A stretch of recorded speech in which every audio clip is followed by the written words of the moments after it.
Hello, Joe. So let's read this question. It says write down the formula of the compounds. So this is the given compound to us: tetraamine aqua cobalt 3 mu cyanido tetraamine bromido cobalt 3. Okay. So first of all, जो इस question में हमारे पास जो fundamental की concept use होंगे उनके बारे में थोड़ा डिस्कशन कर लेते हैं.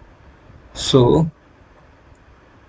The key concept of this question is, first of all देखो हमारे यहाँ पे जो नेमिंग हमारे को आयु पे एक नेमिंग गिवन है, उस पे हमारे पास कुछ लिगेंड के नेम गिवन है. लिगेंड यहाँ पे हमारे पास क्या कहते हैं, एक तो देखो टेट्रा का मतलब तो हो गया चार, और एमीन लिखा है, तो एमीन हमारे पास जो लिगेंड होता है AMMINE, एमीन जो लिगेंड है वो हम NH3 को बोलते हैं.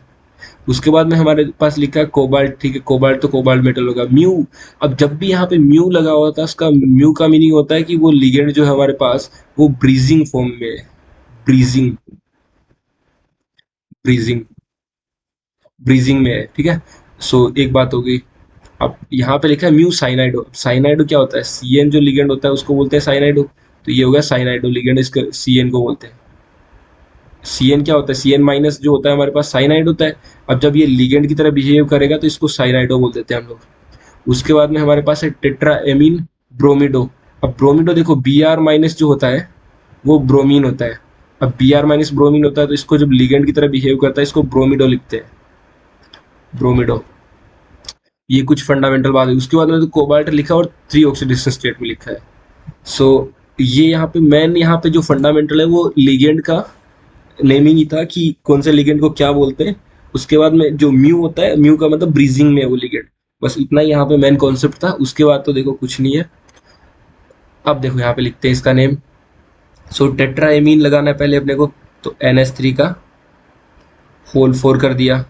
उसके बाद में एक्वा भी है साथ में. अब एक चीज, हाँ एक्वा भी लिखा, देखो ये नहीं देखा हमने. तो एक्वा जो है H2O वाटर जो है, उस लिगेंड को हम लोग लिखते हैं एक्वा, AQUA. लिगेंड की फॉर्म में जब बिहेव करता है वाटर तो उसको एक्वा बोलते हैं. सो एक चीज ये हमें पता होनी चाहिए. तो टेट्रामीन, फिर एक एक्वा भी जुड़ा है, और कोबाल्ट. सो यहाँ पे एक H2O भी जुड़ा है, और ये किसके साथ है, कोबाल्ट के साथ. यहाँ पे ये अपने पास कोबाल्ट मेटल है, कोबाल्ट मेटल है, ये कोबाल्ट होगा.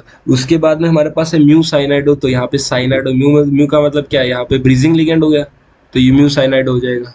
उसके बाद में लिखा है, और तो कोई ब्रीजिंग लिगेंड है नहीं, सिर्फ साइनाइड ही है, तो म्यू साइनाइडो लिख दिया. उसके बाद में हमारे पास है फिर से एक और इधर कोबाल्ट मेटल के साथ है, तभी तो इसके साथ ही तो जुड़ेगा. तो इधर एक और कोबाल्ट मेटल है, एक और कोबाल्ट मेटल लिख दी. उसके बाद म्यू साइनाइड के बाद में लिखो, लिखा है टेट्राएमीन. तो फिर से इसके साथ टेट्राएमीन है, 4 एमीन फिर से है, तो टेट्राएमीन हो गया. उसके बाद में है ब्रोमिडो, मतलब एक ब्रोमीन और जुड़ा है इसके साथ, मतलब इस जो कोबाल्ट है इसके साथ एक ब्रोमीन और जुड़ा है, तो यहाँ पे एक ब्रोमीन और लिख देते हैं. और इसकी जो ओवरऑल दोनों की ऑक्सीडेशन स्टेट, इसकी भी +3 है और इसकी भी +3 है. तो ओवरऑल यहाँ पे देखो, यहाँ पे नेगेटिव चार्ज कंटेनिंग तो एक साइनाइड ही है और एक ब्रोमीन है. एक ब्रोमीन, देखो ब्रोमीन पे भी तो नेगेटिव चार्ज होता है, एक साइनाइड पे भी होता है, तो 2 नेगेटिव तो इधर से आएंगे और 2 पॉजिटिव चले जाएंगे. तो ओवरऑल इसलिए चार्ज कितना रखना पड़ेगा इस पे, +4. अब देखो +4 चार्ज क्यों रखा, इसके बारे में थोड़ा सा मैं आपको आइडिया देता हूँ. देखना, सपोज कर लो इसकी भी अक्स ऑक्सीडेशन स्टेट, इसकी भी अक्स है, तो इन दोनों की वजह से 2x आएगा. अब देखो अमोनिया पे जो एमीन लिगेंड होता है उसका तो 0 चार्ज रहता है, न्यूट्रल लिगेंड है, तो इसलिए इसका 0 हो गया.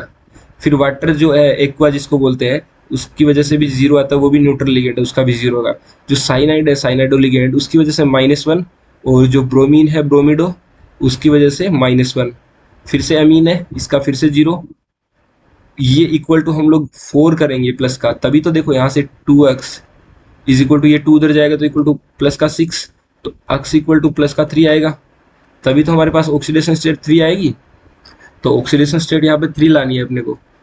दोनों ब्रैकेट में जो, यहाँ पे ब्रैकेट में जो लिखते हैं वो होता है ऑक्सीडेशन स्टेट. ठीक है, जो रोमन नंबर में लिखते हैं, रोमन संख्या में, वो होती है ऑक्सीडेशन स्टेट. सो ऑक्सीडेशन स्टेट यहाँ पे 3 आ जाएगी, इसलिए यहाँ पे चार्ज रखा मैंने 4. So this is the final answer. अपने को स्ट्रक्चर फॉर्मूला लिखना था, तो ये हो जाएगा. So I hope you all will understand it very well. Thank you very much. All the best.